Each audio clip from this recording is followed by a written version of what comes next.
Whether you take cognizance of the fact or not, every day you set priorities. You think about it in your mind, you deliberate and you say, this will get me more productive results, I'll set this ones on top of the rest. But time permitting, I'd love to do all within the 24-hour spectrum. We set priorities as individuals, we set priorities as a family. We can also set priorities as a community, as a state, and most importantly, as a nation. Some people talk to you in their free time. Some people make you their priority. So anytime it's about you, then they make time available. And that's exactly the way it is for us on Weekend Deal. When it concerns you, we make the time. Every weekend, Saturday and Sunday, 7 to 9 is your time. When we talk about things that can benefit us as a nation, give us more enlightenment, enhance our productivity, and together we grow and develop. Today, we're talking about getting our priorities right as a nation, and we're doing it together. Of course, you do know that our program is interactive. In the course of the show, we'll get to hear from you. We have guests who'll be delving deeper into Nigeria as a nation and how every step we take can have the best impact on all of us. My name is Thelma Obaze. A warm welcome. As a nation, we need to be on the same page, working collectively to ensure that things are done right. The leadership have a responsibility. The followership also has a responsibility. Francis is setting the tone for our conversation today with this backgrounder, getting our priorities right as a nation. 61 years ago, there were celebrations across the length and breadth of Nigeria. The founding fathers had big dreams for the country, captured in the first national anthem, which stated that though tribes and tongues may differ, in brotherhood we stand. 61 years after independence, Nigeria seems to be lagging behind in her journey towards nationhood, compared to the Asian tigers she started the journey with. If you look at Nigeria, we started very well. Between 1960 to 1970, there is the first national development plan put in place by the first in the First Republic from 1962 to 1960. That was the first ever national development plan Nigeria has ever had. And that was why we most of the legacy projects we see today, like Kainji Dam, most of the stadiums that are being created, these are part of the development plan. But along the line, we derailed. Greed and selfishness is what is actually killing the nation. People want to have that sense of, I need to take care of me first. I need to, have this car. I need to have this house. I need to take care of everything that concerns me first, rather than thinking of your neighbor. If you have that change of mindset with the right leadership, I think we'll even surprise them. Because if Singapore came to get palm kernel from us, and now they are far ahead of us, we need to. It's time for us to have a rethink where we are now, where we want to be, and where we are coming from. That's just the problem. We have the right mindsets. The most excellent resource that Nigeria has are its people. The quality of the people who make up the citizenry determines the country's level of development. Both the leadership and followership in Nigeria emanate from the people, because the better the quality of the people, the better the leadership and the followership. If we had prioritized most of these things, that this is what we need to do, and we set out the agenda, this is our priorities, let's push it. So irrespective of who becomes the leader. If my predecessor, if I take from my predecessor, I should be able to push to the logical conclusion. It's not about my project. The project is not all about me. It's not about my political affiliation. It's not about my faith. It is about the good of the country. I give you an example. In Kubwa, they have about 10 markets. Why? You have Dusepe, you have Duse, you have Oloye Jumoke market. We have projects scattered all over. I think even in Kogi, there are some federal government projects that are abandoned. I don't know why they do that. It's lack of political will, and then lack of foresight, and lack of, I think they need a proper think tank to place them where they're supposed to be. What should we do first? Never in the history of Nigeria has politics been deprived of decorum, a positive outlook and ideas. Every political issue has been ethnicized and regionalized in a clamor for the supremacy of the North or the South. If I've stayed in a place for almost 10 years and I am not qualified to run for election in that place because I am not from that place, not because I wasn't even born there. Assuming, okay, I was born in Gusau, Zamfara. But if I go to Gusau today that I want to run for election, I am sure they will not allow me to run for election. So I have to go back home that I've not been living there. So my people at home would even not allow me to run for election because I don't live there. I was born somewhere else. I grew up in another city, but I am from another city. So that completely disenfranchises me from running for election. And then you come to look at my gender. The men who take up the space. So I can't even run for election. And then you look at my pockets. I can't even fund my campaign. So I'm already disenfranchised on more than 3 levels. I can't run for election. So, but if you look at my capacity, my qualification, my intelligence, those are the qualities we need in our leaders. And that is what we should be looking at, come 2023. African nations, including Nigeria, can never realize their visions of economic greatness and national transformation so long as they neglect quality education. For education has proved to be the vehicle for national transformation in human history, and no nation ever rises above our investment in education. I went to a public school as a child, and we used to close at 1:30, and I'll go back home. And then maybe around 4, I would, go for Islamia. And then I went to a public school again for my secondary education. And then for my university, I went to another public school. I never stepped out of this country until I finished school and I was working and I got a scholarship to travel. Now, will I send my children to a public school? No. Why? Because they are underfunded. And the greatest favor, the greatest legacy you can give your child is quality education. So are we setting our priorities right? No. Why are teachers always going on strike? Lecturers, primary school teachers, why? Why are they always going on strike? Because we do not prioritize their welfare. If our education is so good, then our leaders will not take their children out of the country.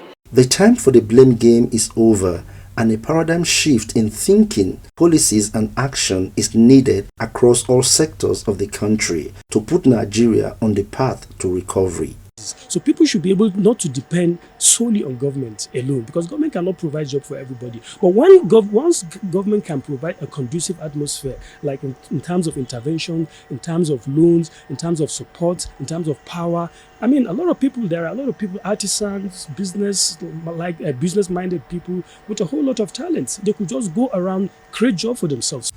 Our focus on Weekend Deal today will be on getting our priorities right as individuals and as a nation. Weekend Deal. Many thanks, Francis. We have great strength in number to really get our children ready to lead this great and vibrant nation. They must be well educated, well enlightened, and they must be part of the franchise that we build leadership. We go now to Lagos. Our network center there in Victoria Island is talking about sacrificing leadership and its competence on the altar of religion and tribal sentiments. Let's get to learn more. The political leadership in Nigeria is one of the areas beset with various challenges and has been a major topic of discourse among the citizens since independence. One major clause in choosing political office holders which citizens have identified as an impediment is the emphasis on ethnicity and religious inclination. It is because people don't understand the importance of competence and what function competence will play in the actions of people or in the capacity of people to discharge their duties as expected. Then they will now go for other sentiments. There won't be objectivity. So it is because people now pander to this sentiment as a result of the ignorance of what competence is and the function competence is meant to serve in people's for people who occupy positions. Then these sentiments of religion, ethnicity, political affiliations, and even professions or what have you are things that people will tend to use in recommending people or in appointing people into positions or in selecting people for assignment. That is that general tendency or belief that people have that someone of my religion or my ethnic group understands my beliefs, understand what my religion stands for, understand the needs of my ethnic group. So in doing this, they believe that someone that shares my religion or someone that shares the same ethnicity with me will be able to protect my interests. Respondents are of the opinion that rather than giving considerations for religious inclination and ethnicity, basic qualities for appointing leaders into public offices should be of greater importance. We need people that would, first of all, put the best interest of the people they are leading and not their own personal selfish interest, and put all sentiments aside. Leader of a country should have like a vision to see the country as one, to have that unity in mind. So like the person should be able to pull the places together to work as one, not to be dissected. The person should be able to see people as people, not as places that they are from.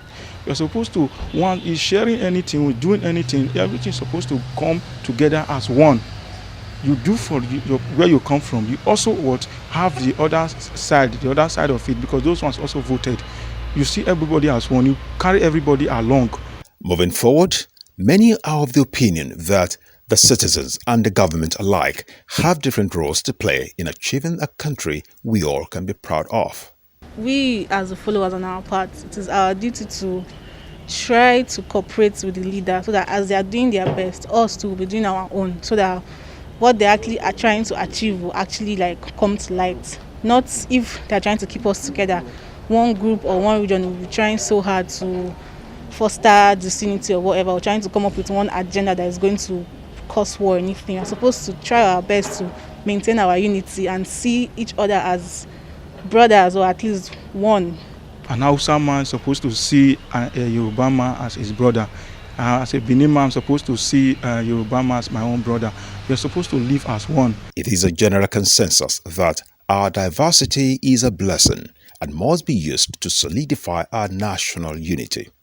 Therefore, it is the responsibility of the citizens and leadership to achieve this great goal. It is normal, it is expected to have priorities as individuals. But when we talk about Nigeria, we are referring to over 200 million people, which includes our families, our colleagues, our neighbors, our friends, all resident in this great country, Nigeria. And sometimes, in fact many times, we will step down self and raise the collective for the growth and development of our nation. When Nigeria progresses, all of us progress as well. You're watching Weekend Deal. Our program is interactive. We expect your contribution. We want to hear from you. We're talking about our priorities as a nation, setting our priorities right. Reach out to us. Be part of the conversation. We would love to hear from you. We'll take a break now, and then the program will continue in a moment. Please don't go away.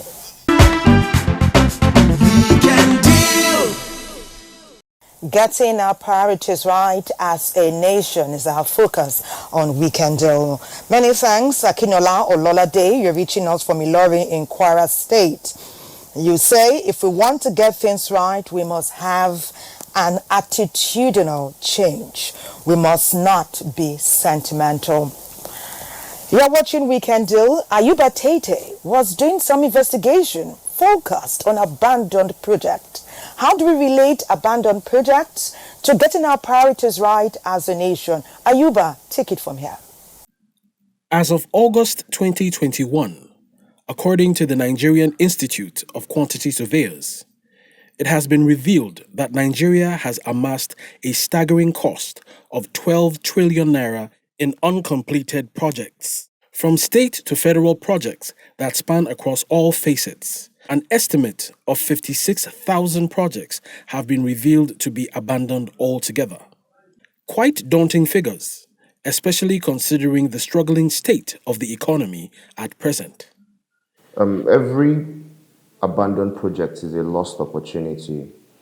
And that is because it's not just the amount of money that has been invested into that project so far that is lost, but the opportunity cost of what that amount of money would have brought out. I will give an example of the Ajaokuta steel mill located in Kogi. An initial budget of about $650 billion was estimated for it. So far, $8 billion has been spent, and for over 40 years, it still remains an abandoned project. So that amount of money that has already gone into that could have been used for other things that would have benefited, like public interest and stuff like that. The failures of such projects have primarily been attributed to sentiments associated to the governments under which they were initiated. In other words, once a new tenure of rule starts, everything from the last government is discarded and treated as unnecessary, mediocre, or bad altogether. Government is a continuous thing. We're supposed to be building on better foundations of our predecessors instead of coming in with our own personal interests, which would tend to supersede public interest. So these are the little issues we have with following up on these contracts of big, big projects and stuff like that. We also have issues of accountability, both in the private sector and in the public sector. There's an absence of strong institutions to enforce a proper checks and balances when these projects have to be carried out. So you see people just come in, do haphazard jobs, probably because the contracts were awarded based on family bases or political allies or stuff like that. The oasis in this desert of disappointments, however, is that of the few projects that have been revived, continued, and even completed. Well, factually, the sitting president has taken up a couple of abandoned projects that have been left for time. There's something called the PIDF, the Presidential Infrastructure Development Fund, that has invested currently over $1 billion in some flagship projects like the Second River Niger Bridge, as I earlier mentioned, East-West Road, Lagos-Ibadan Expressway. We have projects like the Abuja-Kaduna Railway that were started off by his predecessor, and they have been continued and they've been completed. Another good example of how continuity in good governance has benefited the people is in Akwa Ibom State. Governor Victor Atta, who was the governor from 2003 to 2011, started off the Akwa Ibom International Airport project. Governor Akpabio, his successor, completed the project and commissioned it. And today, Governor Odom Emmanuel, the sitting governor of Akwa Ibom State, has put Ibom Air in that airport. If the project of Governor Victor Atta wasn't continued, today there would be no Ibom Air. So you see, it's a win-win for everybody across party lines, across personal interests. Our hope as the hardworking, tax-paying members of the government, however, is that with stricter laws, more enforced penalties for defaulters, and generally more concern for the Nigerian populace, instead of selfish or malicious intents to thwart beneficial projects, we will forge ahead and persevere. Thank you, Ayuba Tete. He was focused on abandoned projects, and we're talking about getting our priorities right as a nation. Everything that happens in Nigeria concerns all of us. That's why we've been reading from Akinola, from Ilorin, Kwara State, and we want to continue to read from Nigerians who are always a part of our program, Weekend Deal. Emmanuel is a lawyer and a public affairs analyst, Emmanuel Oche, and he's going to be talking with us about getting our priorities right today on Weekend Deal. It's great to have you. Thank you, and good morning.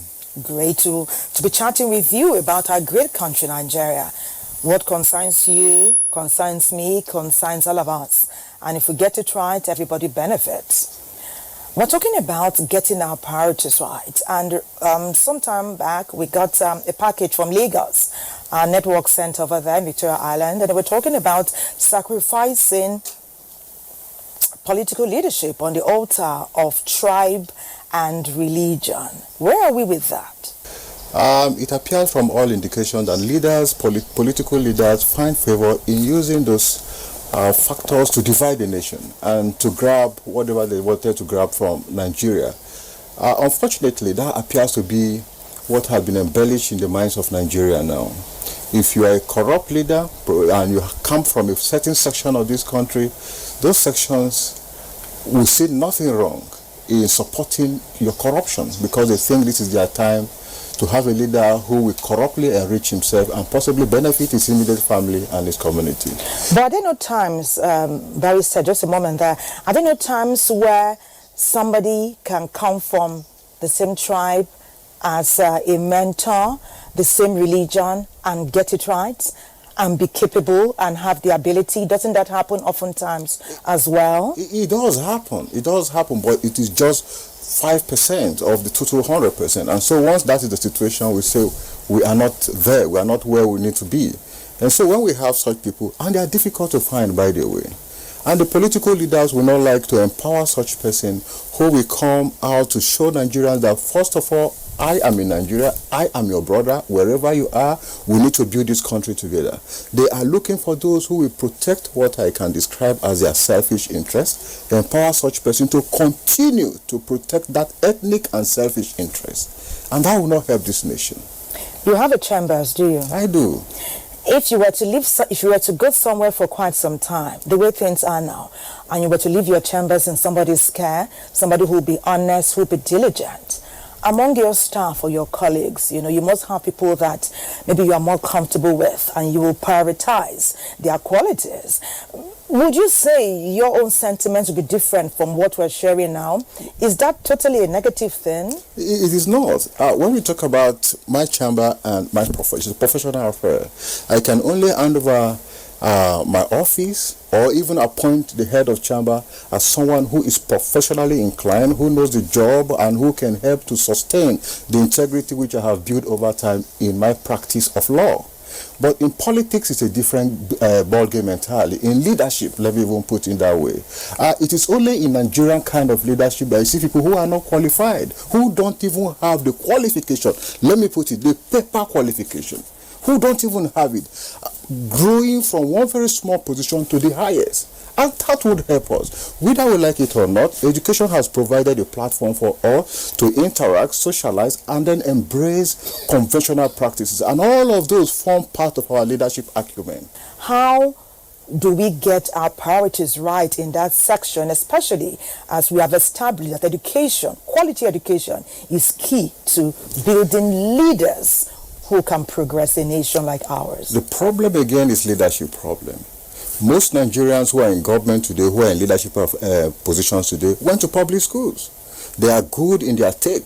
They are doing well in their various appointments. But when they got into a position, they refused to give the same attention that the previous government and the government that existed in their time gave to public institutions. And so what they did was to amass money and build private schools at the detriment of public schools. So it's a conspiracy theory.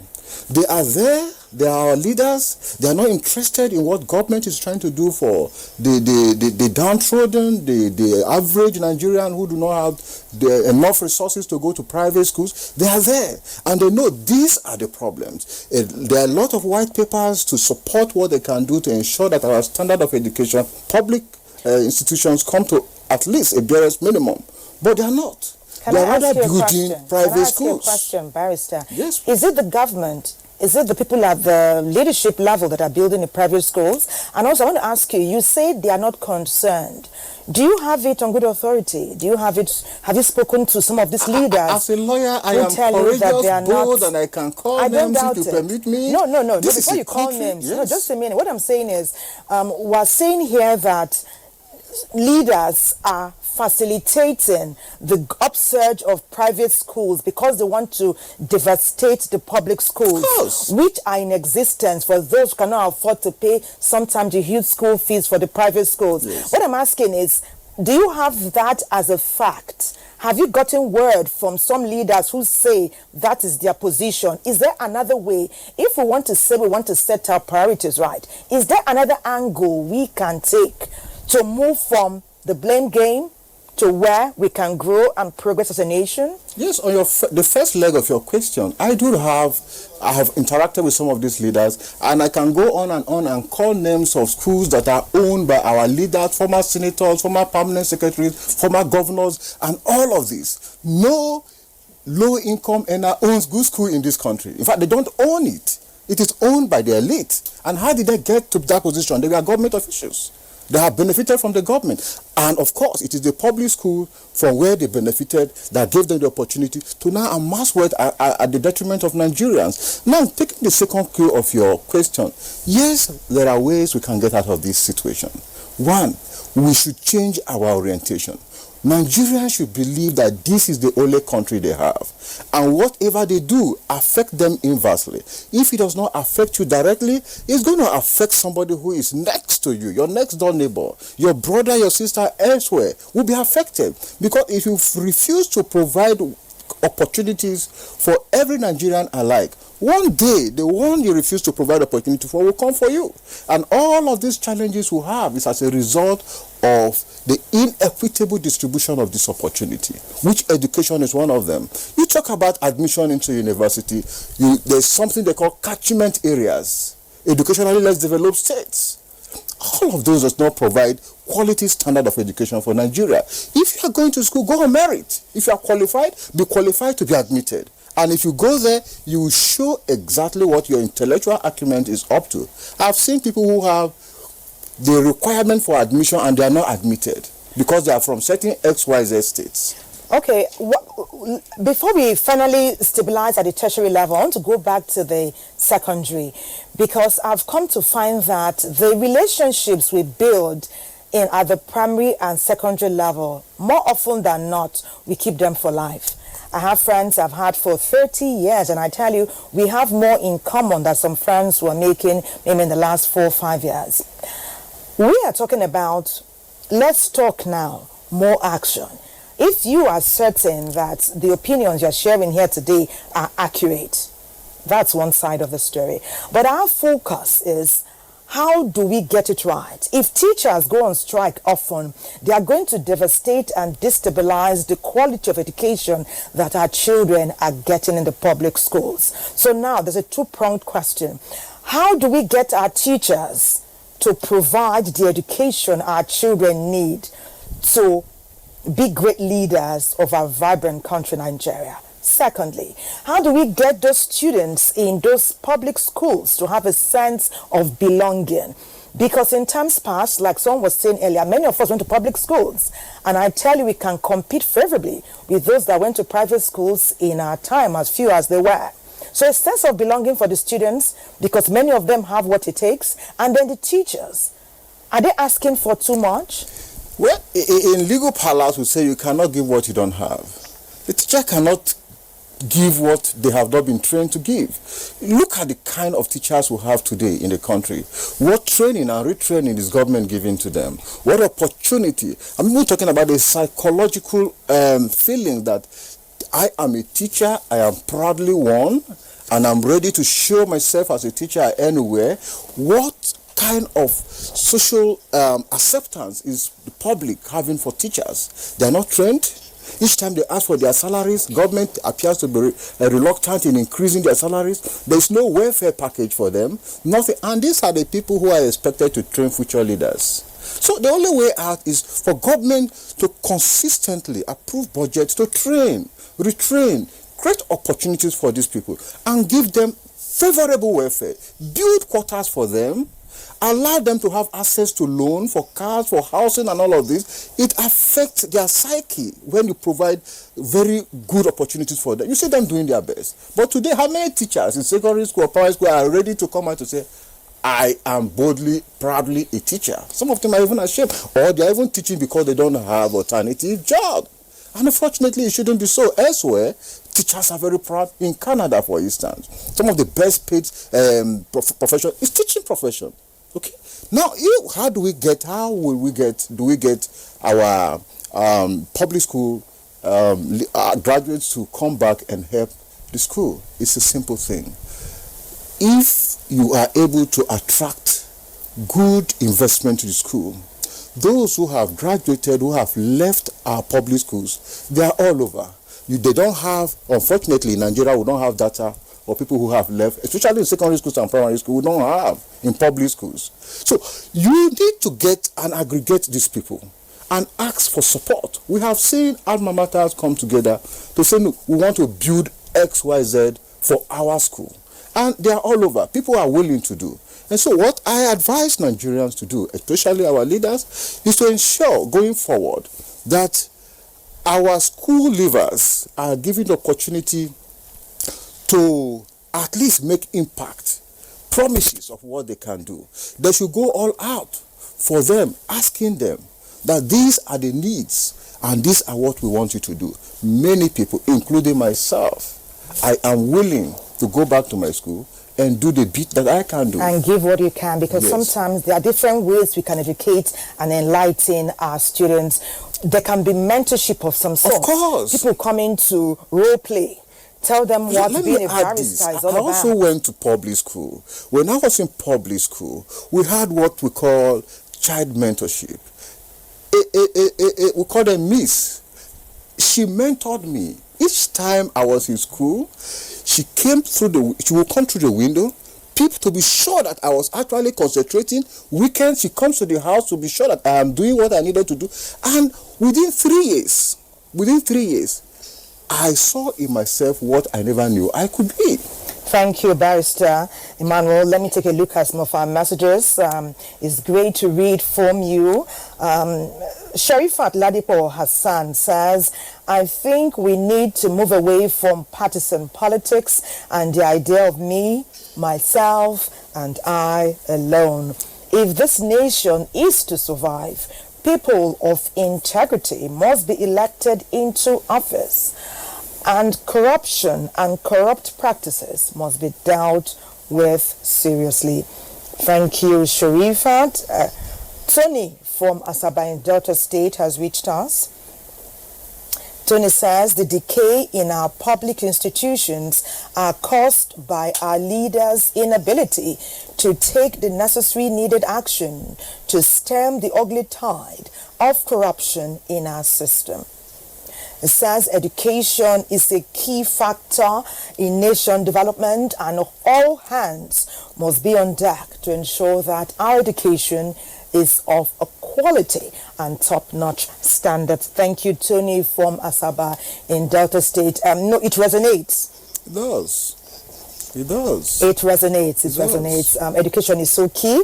It's a vibrant and integral factor in nation building. It's a bedrock. What we see today is as a function of the failure of the previous government. We wouldn't have been here if there was enough investment in our education. If Nigerians don't take care, if our leaders don't turn a new tide, we are going to find ourselves in a all worse hands situation. must be on deck. Yes, government has responsibilities. The followership too, we as Nigerians have a responsibility. I know that some things we expect may not have come the way we expect them, but we also find that the followership too have a responsibility that oftentimes denegates. But let's look at abandoned projects. Ayuba Tete, our colleague, was looking at abandoned projects today, and there seems to be a smattering of them in different parts of our country, Nigeria. To what do we attribute this, and how can we address this? Failure of government, failure of our leaders, When leaders are appointed into position, they abandon the good intent, the projects that their predecessors were undertaking. They want to do their own. So it's a lack of continuity? Continuity. And of course, government is a continuum. But in this part of the world, in Nigeria particularly, we always want government to be about ourselves, not about service. And so if you appoint a new person, if a new man comes on the block, he wants to show that he's in charge. But if we continue this way, we are not going to get it right. We should ensure that what is started, if it is good, we should sustain and keep it on until the end. All about the abandoned projects that we have in this country is an issue of lack of continuity. And it has cost Nigeria what I would describe as one of the worst setback in any country. But we also have individuals who are in Abuja, for example. There are many buildings not owned by government. They are owned by individuals that also can be termed abandoned projects. So that's where the responsibility of followership comes in. Do you have a house that you built? A mansion somewhere in Abuja? No mansion, but I have a house of my own. And, is it an abandoned project? It's not. I'm living in it. I'm using it, so it's not abandoned. I like to say that on issue of followership and leadership, every follower is as good as the leader. And so you just, like they say, show me your friend and I tell you who you are. So if you see such behavior, don't look too far. Look at the leaders. And of course, what do you expect from people who are following because they need to at least fend for themselves or meet or pay the next bill? What do you expect? And so in our context, every challenge, the problem, the blame should be hinged on our leaders. They are the problems. Change the leaders. Let them change their psychic, their behavior. You will see the followers. They will all change. It's not a rocket science. It's a real thing. It's a dramatic thing that you will see. But can I tell you something? Many Nigerians, even followers like us, are giving credit to the current administration, President Muhammadu Buhari's administration, that for his continuity policies, that many projects he met, he has accelerated efforts to get them to the point where they are now, especially in the transportation sector, the rail system, to mention a few. I agree with you that he has tried in that sector. He has tried in other sectors too. In road construction, if you travel around the country, you see a lot of improvements. We have secured loan. The government have secured loan and have used that loan specifically for road constructions and so on. We applaud him for doing that. But a lot more needs to be done. You can't continue in one sector constructing road and doing other things, whereas there are other money spinning industries. For instance, the Ajakuta steel rolling mill. You're taking it out. That's where we're going precisely. Barrister Emmanuel, hold your thought. Dayo did something on the Ajakuta steel industry as a national priority. Dayo, take it from here. The steel industry serves as a booster to the industrial development of any nation. For that nation that desires to set her priority right, it must develop her steel industry. Hence, for Nigeria to develop her heavy industrial base, revamping the Ajakuta steel mill is a strategic necessity. The Ajakuta steel industry has a potential of 2 billion tons reserve. At least that's from the National Bureau for Statistics, 2 billion metric tons reserve. And it also has the potential of being the largest steel or iron ore company in Africa, or presently the second actually. If you look at the London Market Exchange, Metal Exchange, and compare it to other metal exchange, you see the rate of the cost of iron ore in the global market. And we have potentials lying there in the Ajakuta steel industry.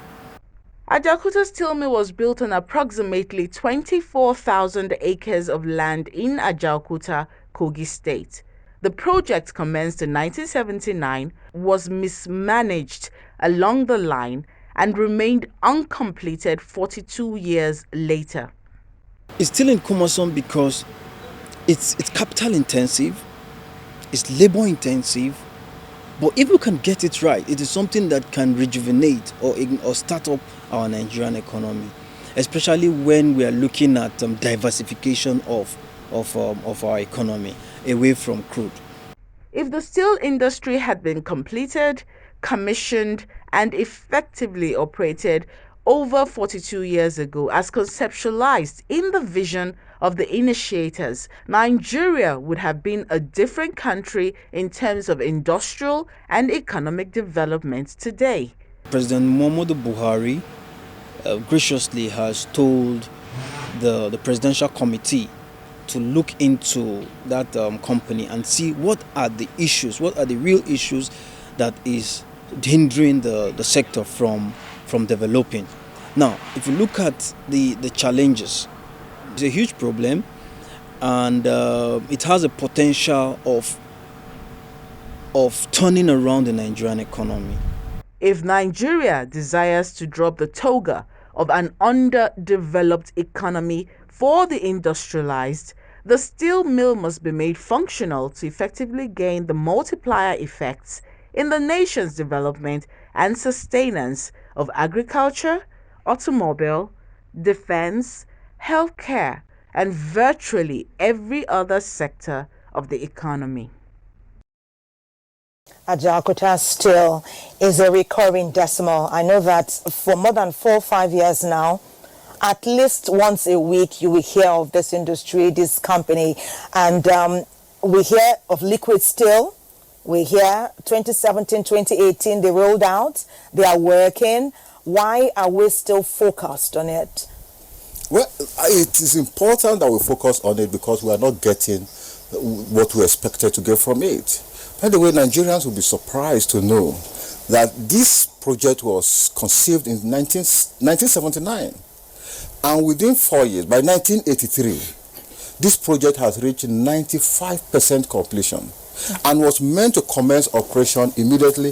The remaining 5% was to be raised from the income that will be generated from the company. From that year till this moment as we speak, Ajaokuta has not been able to meet the maximum output that Nigerian expected to get from the 40 years over. What limits it? Oh, of course, it's bad leadership. At a point, they were in court. Different contractors took Nigerian to court. They were doing all the machines, the equipment that were imported from Russia and wherever were abandoned. And for 40 years, you can tell what will happen to equipment that have been left unused for years. And by the time we got back to the industry, the company, all of those things needed to be replaced. More money going in. More money was needed to revamp that industry than the money used to set it up. That's the point. And so up to this moment, we give thanks to the president for trying to pump in some money there, at least with the setting up of the Presidential Implementation Committee headed by the SGF.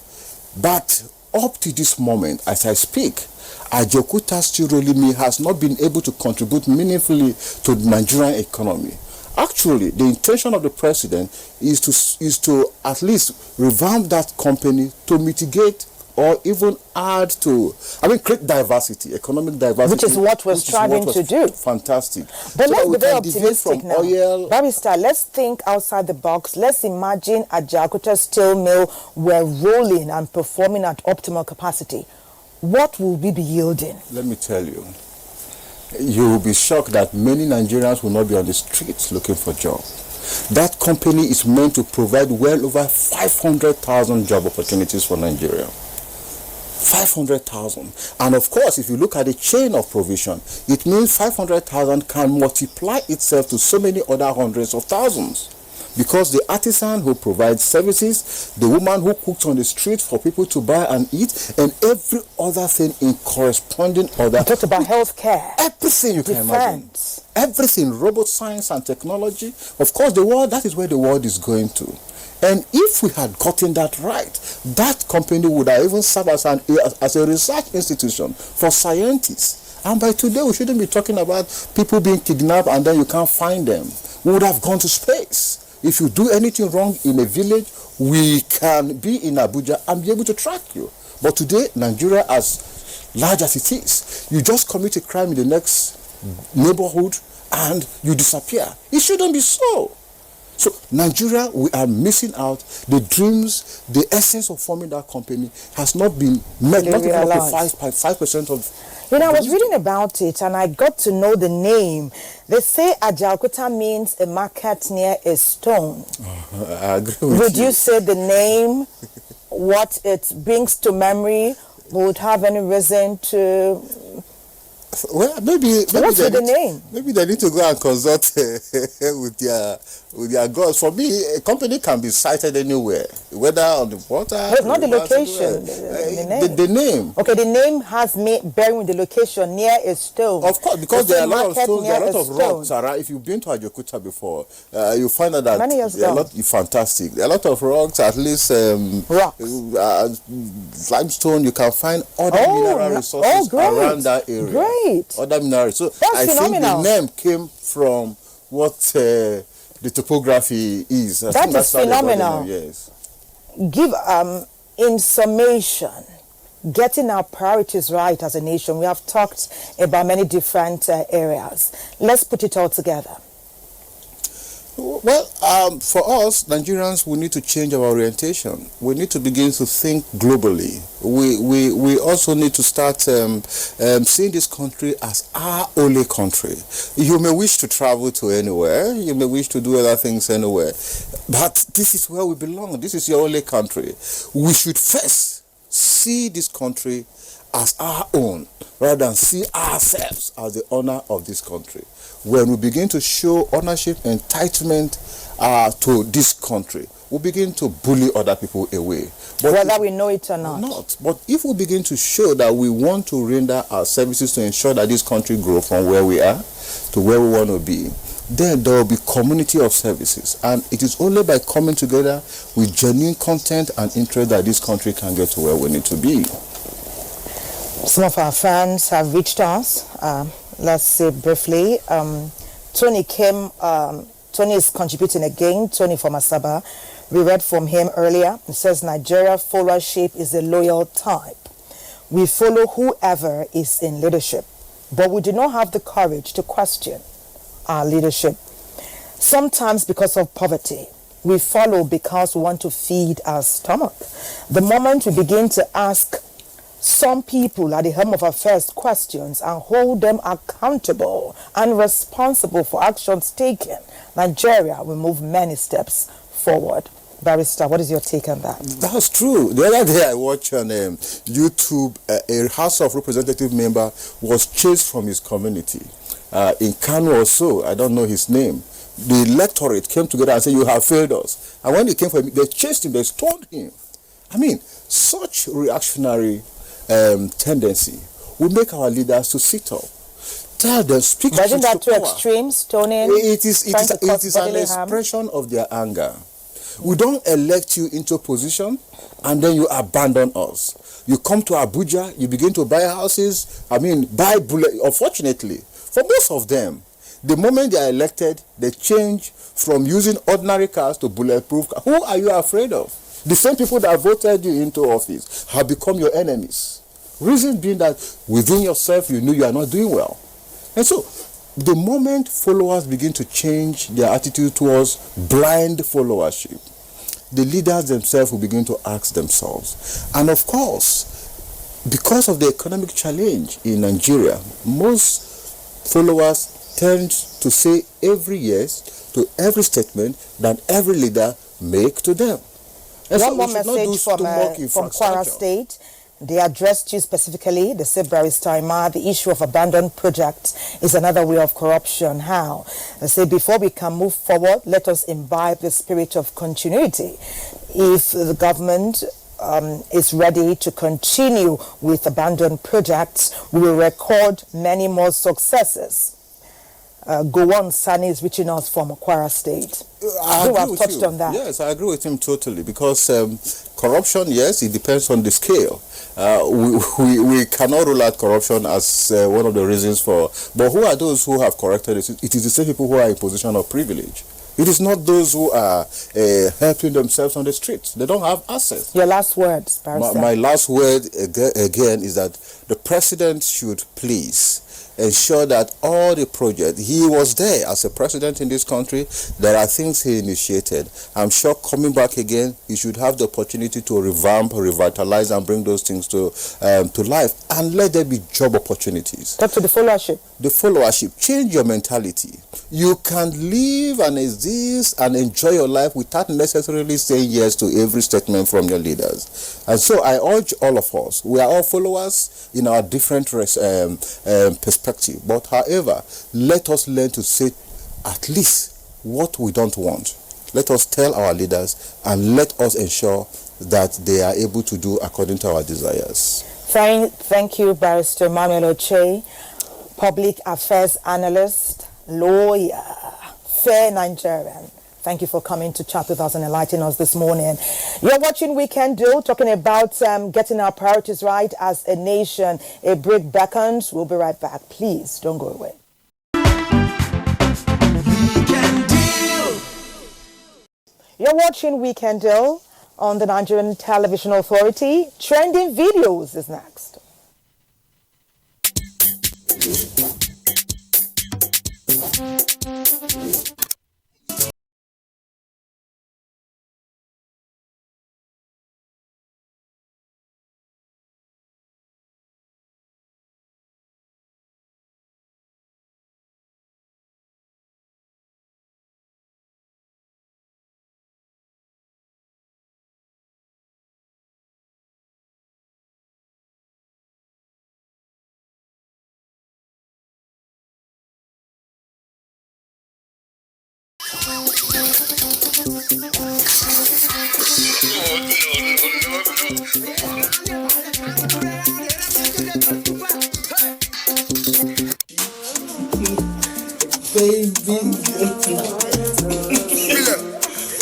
Ada, you're so fine. Thank you. Just break up with your boyfriend now. Let's make this official, please.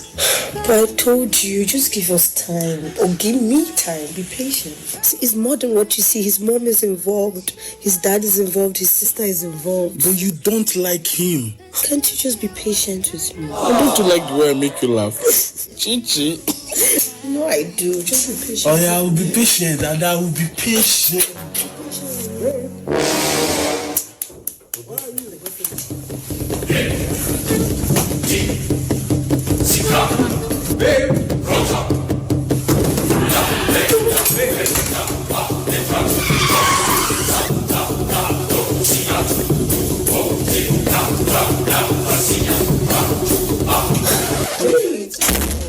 Just expecting you. I want to surprise you. Will you marry me? Yes, baby. Oh my God, I love you.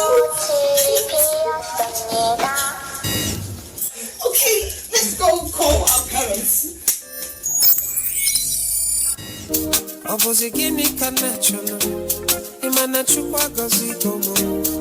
Finally. Now they never leave you. They have left you behind. What am I looking for? If you see my mama, Hosanna, Hosanna. Know that problem, Hosanna. If you see my mama, Hosanna, tell her so, Hosanna.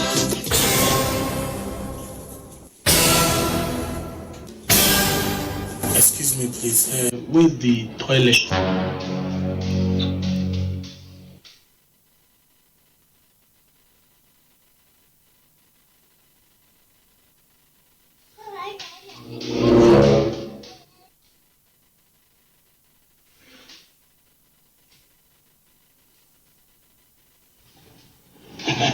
Ada, I'm still waiting.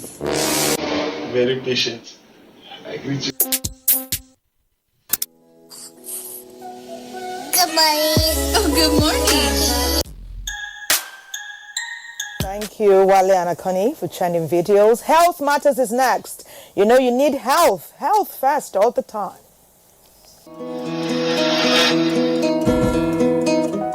My name is Jibe Ologe. Welcome to Health Tips. Today we're looking at tips for good oral hygiene and healthy smiles.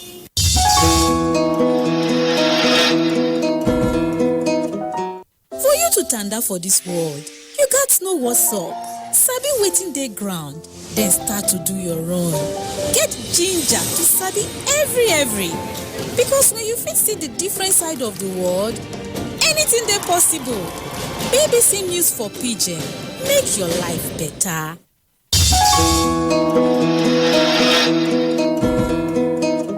For a healthy smile, you must practice good oral hygiene every day.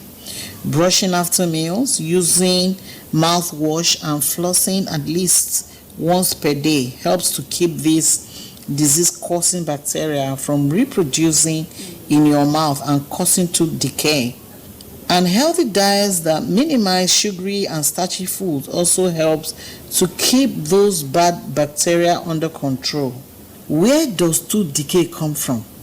Your mouth is home to entire communities of bacteria that are recycling your food and drinks.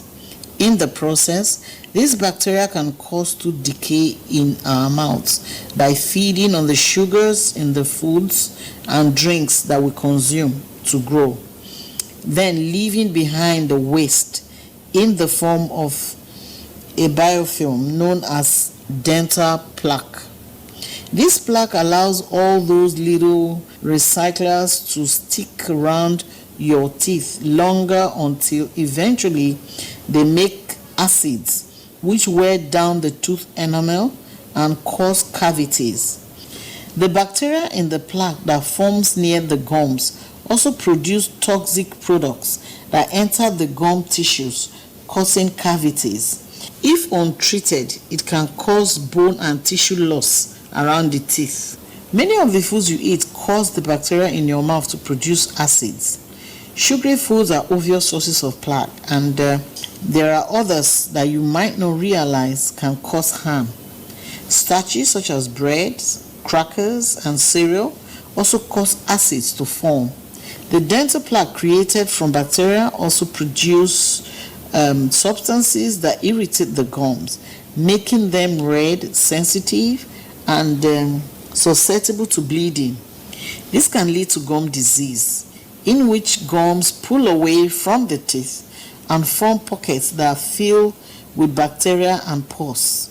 If the gums are not treated, the bone around the teeth can be destroyed and teeth may become loose or have to be removed. So how can I prevent tooth decay? The best way to prevent tooth decay and remove plaque is by brushing and cleaning between your teeth every day.